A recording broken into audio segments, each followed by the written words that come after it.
Hey guys, welcome back to the Grow Like a Mother podcast. I'm really excited today to share with you someone who is new to my world. And as always, I found her through another podcast. There's always connections being made. That's why I'm continually learning and listening. But today I am so happy to have Annamarie Green here with me.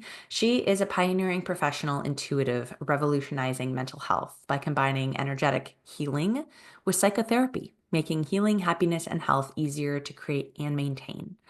With a heartfelt mission to transform lives, Annamarie has worked with over 300 individuals. She's developed the intuitive therapy method and the anxiety languages framework.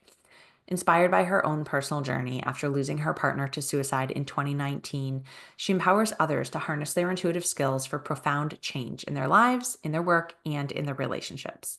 It was such a pleasure to chat with her today, and it just brought me right back to that episode that I did that I told you about recently, but I want to bring it up again with Laura Martinez, who is also an intuitive healer. She's called the shamanic healer.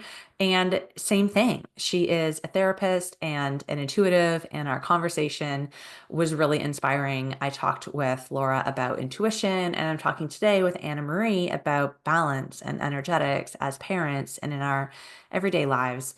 Honestly, this topic I could go on and on about, as you guys know. So I'm just gonna stop talking and let us dive right in. Well, Annamarie, thank you so much for being here. It is my absolute pleasure to welcome you to the Grow Like a Mother podcast. Thank you. I'm Welcome. so excited to be here. Thank you so much. Yeah, I wonder if we could start by maybe just whatever feels top of mind, pertinent to share with the audience about who you are and what you do.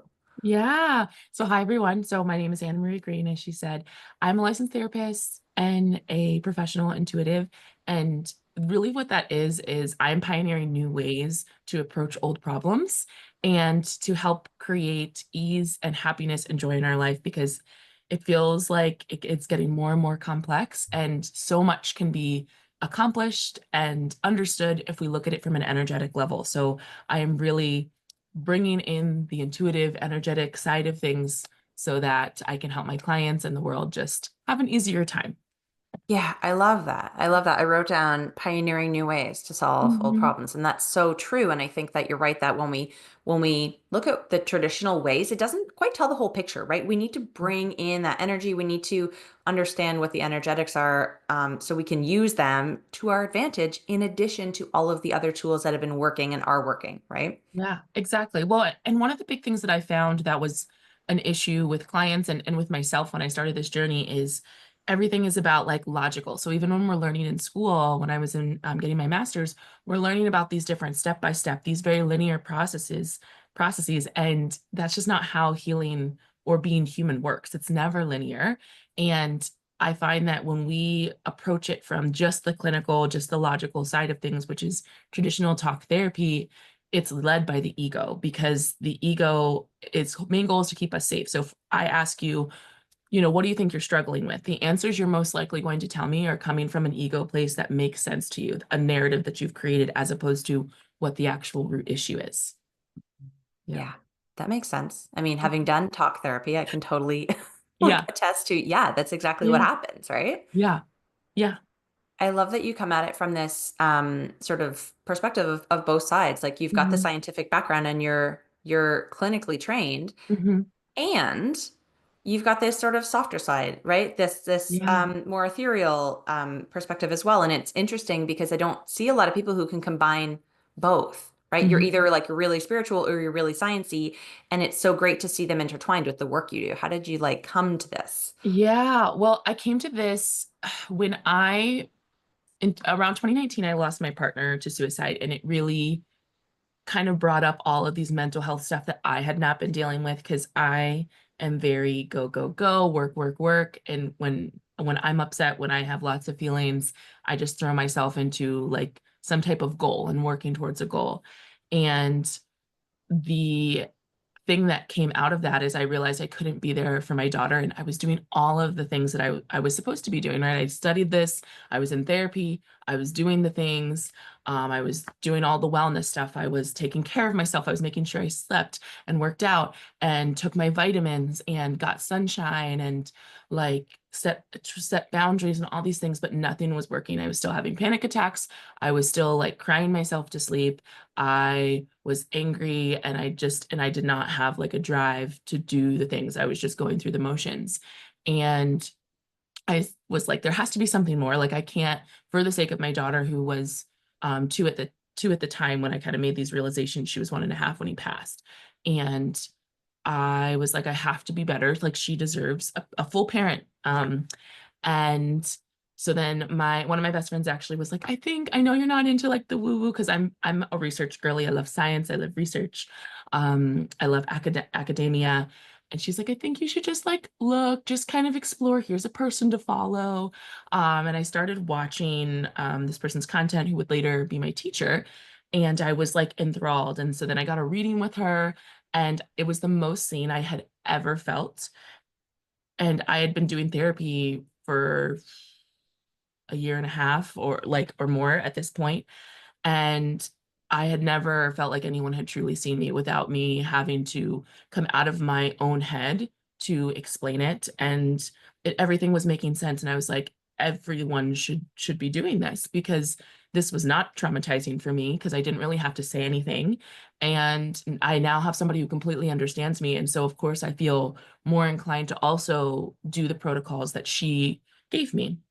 Um, and then I was kind of like dived down to this rabbit hole of like, I wanted to learn everything I could about energy work, and even from a scientific perspective. So I would look up research articles that were done, and I read all these books of like scientists who have done different research on energy work, energy healing. And then I started taking courses, and I ended up going through a 3 or 4 month certification, and then I formally added it into my work. And the more I added it into my own work with clients, they were having absolutely astonishing results, where after a month of working together, after a couple sessions, they were symptom free, and we just got to the root issue a lot easier than before. So that's in short terms the whole process of how I got here Yeah. today. And it led me to creating the intuitive therapy method, which is a unique method that I created that bridges those two worlds.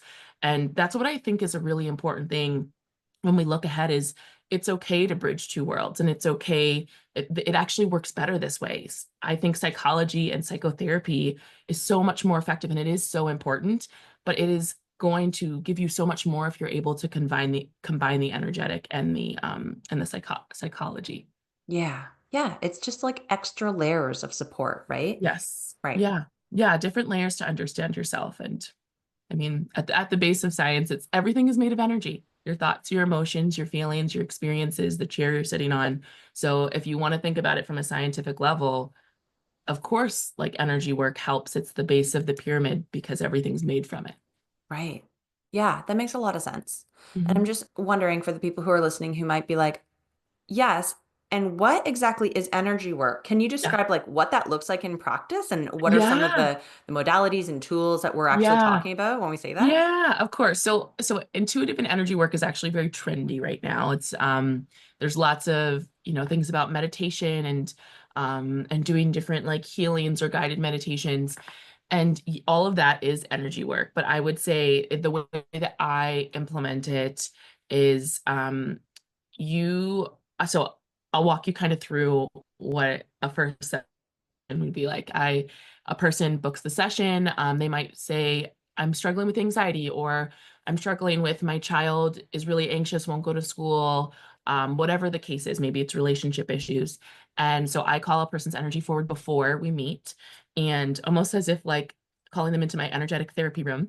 And I'm seeing literally what's there. I'm dissecting, like, okay, maybe there is a memory from when you were 5 years old where you observed your mom talking really badly about herself, or experiencing a lot of grief, and that made you feel unsafe, or that made you feel really, really heavy. So you're holding on to that. And so now you carry that in a place in your body. And what happens, and the reason that you can implement this over to the science side, is our minds are translators of energy. So if you have somebody else's energy corded to you, sticking to you, if you have like pieces of your own energy kind of missing back in past traumas or experiences, your mind is going to create a narrative around it.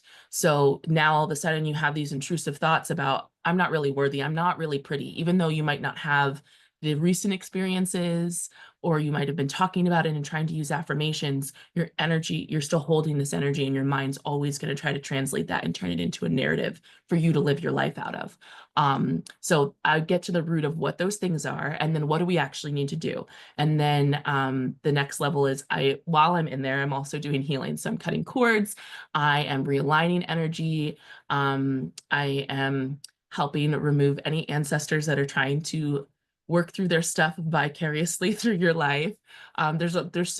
It's so in depth and it's so intense on the end of what I do to try to simplify it. It's hard because it's different for each person.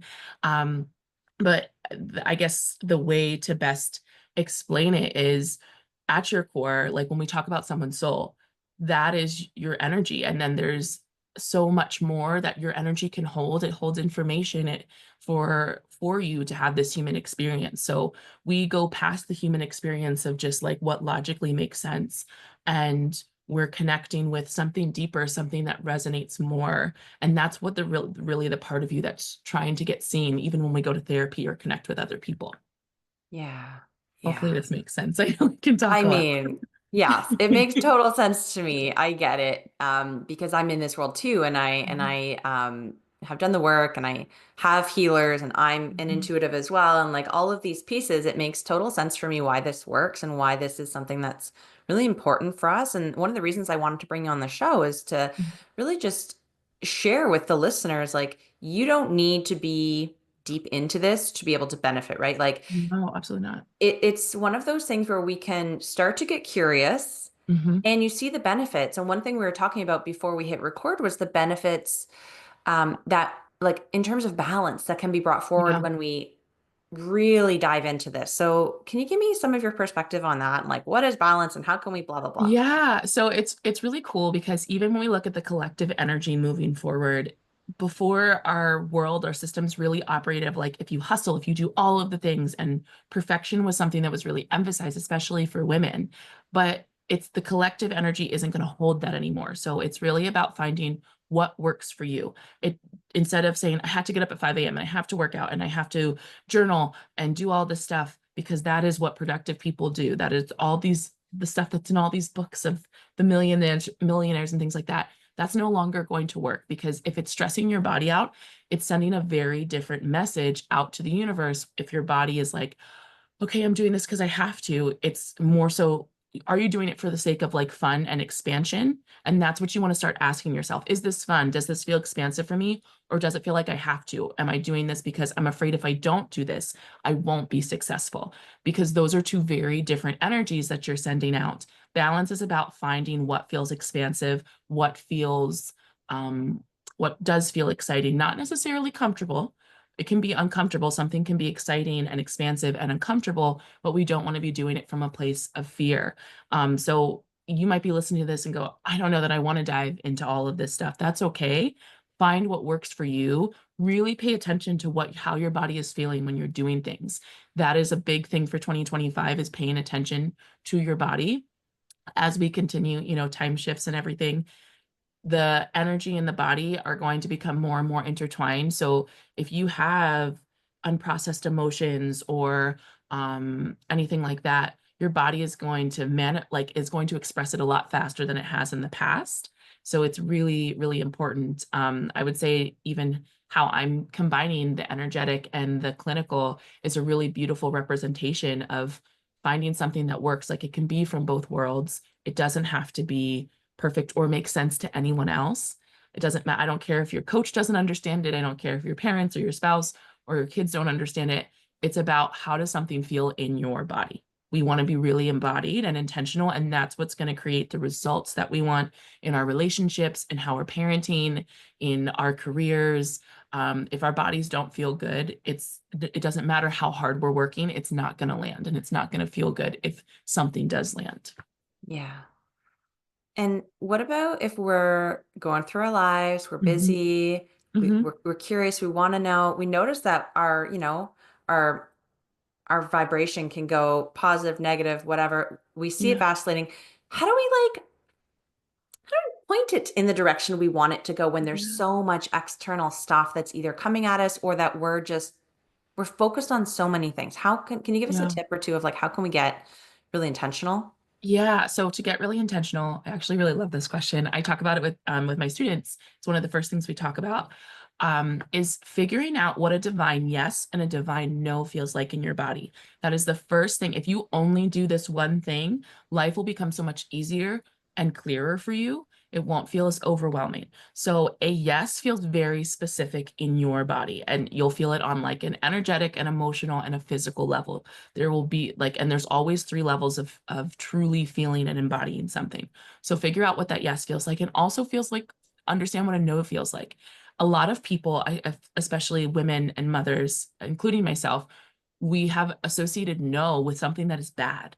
And so if we can weed through that fear that we have of no, what does it actually feel like? For me, a no feels very like almost like sturdy, like I'm rooted, while like a yes is like I'm opening up, I'm leaning in.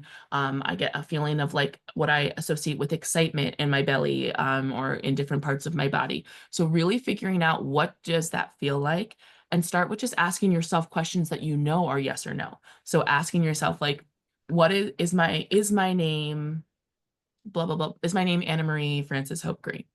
And if my body is expansive, that's that's telling me that's what a yes feels like. And just start using it more and more for everyday things that aren't like, it doesn't matter if what answer you get, because now you're training your body to feel safe in receiving that information on a daily basis, to understand it, to pay attention to it. So when something does come up, maybe it's like, do I want to switch jobs? Do I want to open up a business? You can feel that sensation and focus on the sensation instead of focusing up here, Mm. because you want to drop into the body. That's going to help turn off the ego so you can receive the information, even just for a quick second. And then you can know, even if you're not ready to do that yet, you at least know what your answer is. Yeah, it's that trust, right? And the trust Yes. in your own intuition, that inner Yes. knowing. And there's a way that I love to do this through muscle testing that I teach my Oh, yeah. kids as well. And so Yeah. it's fun for them because they're like, it almost kind of feels like a game, but they get it, like they trust it Yeah. because we've been doing it for so long. Hmm. Um, yeah, I wonder if there's anything else that comes top of mind for you to recommend to us to do with our kids so that we can sort of give them these Hmm. tools so much earlier than Yeah. we are getting them. Yeah. So one of the things that I do with my daughter, and she's 7, and we've been doing this since, I mean, we've been doing different things since she was like 2 or 3 when I really started to learn this work. Because she was very anxious.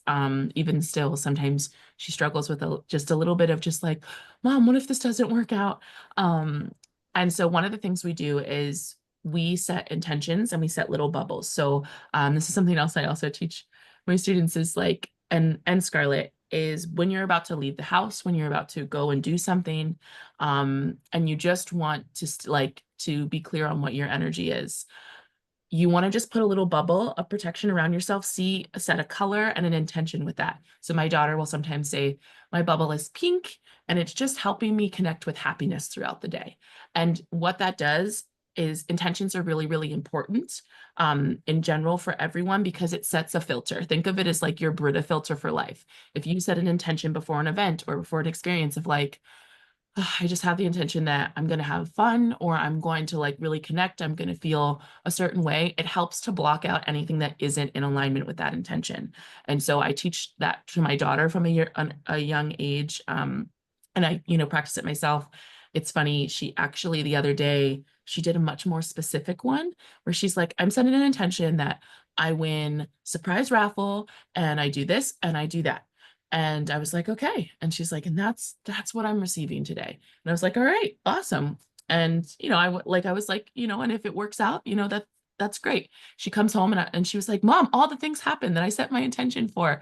And so I thought it was this really, really beautiful thing, that we can start teaching our kids that, because it also helps when they have a bubble, it keeps other people's energies away and out from sticking to them. A lot of kids struggle with, um, coming home with everybody's energy sticking to them, and then they're acting out, or they can't settle, they can't sleep, they, if they do kind of decompress in any way, then the energy is kind of like sitting in the home a little bit, and it can really, really impact their time trying to relax at home. Yeah. Okay. One thing that I just want to share with you that I heard you talk about on a podcast that I have started doing is the idea of having like this almost like clearing waterfall at your Yes. Yeah. doors and Oh, yeah. things like to keep that Oh, kind yeah. of to make sure everyone's being cleared Yes. as they come through the door, Yes. Yeah. which I loved. So I just wanted to share that with you that that really stuck with me and that's Oh, something that good. I I'm so practice. glad. Good. I'm so glad. Yeah. It is a great, once you know how to like protect, clear, and shield your home, it makes it so much easier. Yeah, I have a waterfall at my front, all of my door entryways. Sometimes I'll layer it up with like, some white flame or something like that. But something like nobody can bring stuff into our home. Our home is really, truly a sanctuary. And if you are somebody who's listening and you notice like your partner, your kids just are very reactive when they come into the home, regardless of how the day went, that is something you might want to implement just because it helps everyone kind of come in and not bring the outside world in. Right. And if Mhm. we notice that we are seeing these behavior challenges, whether it's with ourselves, our kids, our Mhm. spouse, like something just feels sticky or like they may have, they may be bringing some of their experiences, right, with Yes. them. Yeah. Are there quick ways that we can either help them to clear or clear them? What are your thoughts Yeah. around like permission to clear other people? Like, do kids count? Do Yeah. grown-ups? Let's dive in there. Yeah. So as the parent, your child, like you have access to your child's energy, I would say at least until they're like in their 20s. And even then, because it's your child, you will always have, especially as the mom, you will always have, it'll be easier to access your child's energy if you would need to for any reason. When it comes to other adults that are not like your partner, that are not your children, there you would most likely need permission unless for some reason, and this is more on like the practitioner level, their energy is coming to you and asking for help, or you get permission from like their spirit guides or their council, their angels, kind of like every person has like their guardians and stuff. And if you don't have that permission or you're not supposed to be there, you won't be given information. Um, or it'll be very, very low frequency information, but that's a whole story for another time. To quickly clear, especially, so let's say I actually had this happen recently with a client's child. They were coming home from school and there was a teacher at school she must be just going through a really, really hard time because her energy just kept sticking, and it was like a very sticky, like angry energy. Like it was very like she just, this is something that's just around her. And instead of clearing the teacher, because I didn't have permission to go into her energy to understand what's happening, I just focused on clearing the child and then setting certain protections around her. But the child was picking that up, holding on to it, and it was making her very like angry with her parents and angry with school in general. Like she was having a really hard time, and then she didn't want to go to school. And it was really because of, once we put the little protections around it and we cleared her energy, she hasn't had any issues going to school. She hasn't been like yelling and throwing things anymore. So, and its kids are just they're little sponges. So they're very sensitive to other people's energy. Something you can do for you or your kids is you just want to kind of just have them close their eyes for a second and just say when they breathe in, picture like a window opening. And then when they exhale, tell them to see almost like liquid sunlight pouring into them. So that's source light energy that is directly from source. And what that's going to do is every single thing that it touches within your energetic and physical body is being cleared and cleansed. And that's really going to help prevent anything from sticking. It's going to help prevent us from carrying anything. It will cut cords. It's really kind of a do all type of exercise. And it can be really, really quick. I love that. And Mhm. it's easy because they've got this little visualization that really helps Mhm. them and they'll remember it. Mhm. I'm also just thinking as we're talking about this, how much like so the kids are kind of like spongy and responsive to energy. Mhm. I feel like, and I bet all moms feel like this. I can only speak from my experience because it's never occurred to me until now to like word it, but I'm so sensitive to their energies, right? And so Yeah. like if they're all fucked up and like something's going on, Mhm. I'm in it too. And so do I Mhm. clear me or do I clear them or do I clear like the container of the family? Yeah. So, clear yourself first. Because so here's with kids, our kids are courted to us till about I like fully, it's a healthy cord. It's meant to be there. It is biologically good for it to be there because kids need to know if their caregiver is stressed about something, life or death situation, it helps to tell their bodies, like, let's be on alert. Let's be aware. Our mom, dad, caregiver is on high alert, so we need to as well. So clear your energy first because that will automatically start to impact them because they're then through the cord, their energy will get the little hint that like it's safe, we can relax, it's okay.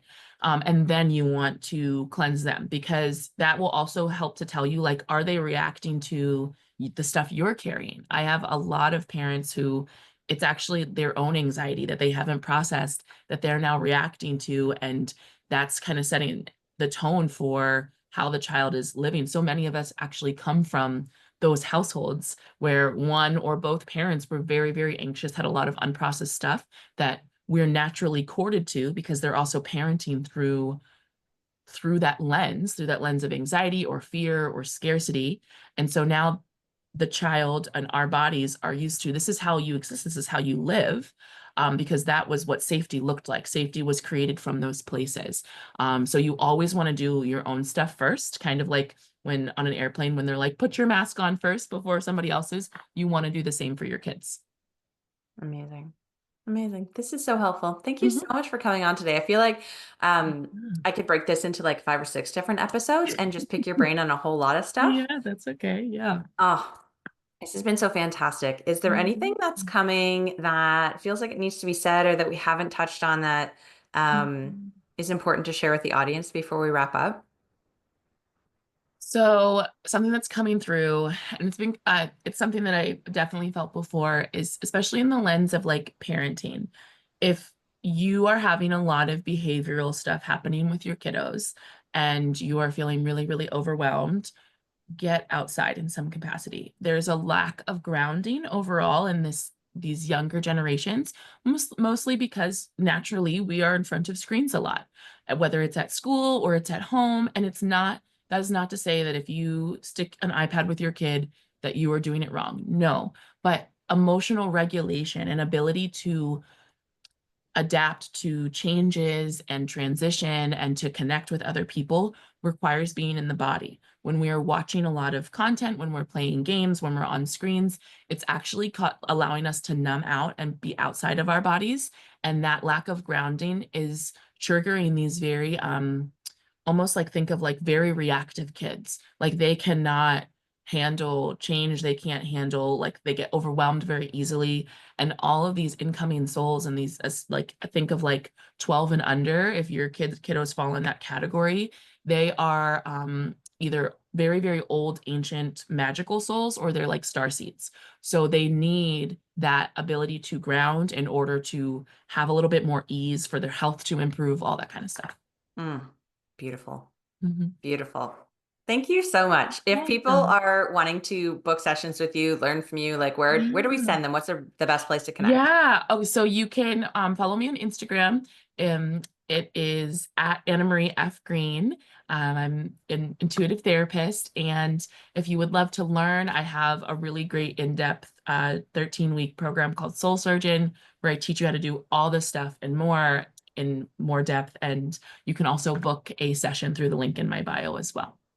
Amazing. Thanks. I didn't realize that you taught it too, and that's so cool. Yes, That's this amazing. is it's a new kind of development, but I've been having so much fun and it's so cool to see how everybody adds it into their career lifestyle. I have like real estate agents, I have teachers, I have all these different kinds of it's so fun. So yeah. Yeah, it's got a place everywhere. And once you sort of learn how to harness the power, because we Mhm. all have access to the same Yeah. energy, like it's available to us. We just need to learn how to Yes. tune in. And so I think that's fantastic that you're doing that work. Thank you. Thank you so much. Yeah. Thank you Oh, for having me too. it's been so lovely. And Mhm. if you are listening and hearing about Anna Marie for the first time, like let us know that you heard about her here. Send us a note on Instagram, Yeah, absolutely. tag us, and just let us know what landed. Because with a podcast, I always feel like it is a conversation with the audience, but we can't hear them. So like, Yeah, and then talk to us after, I know, right? absolutely. Yes. You can send me a DM. I love answering questions. So feel free to tell me what resonated or if you have any questions. Yeah, amazing. Thank you again. And until next week, keep on growing like a mother.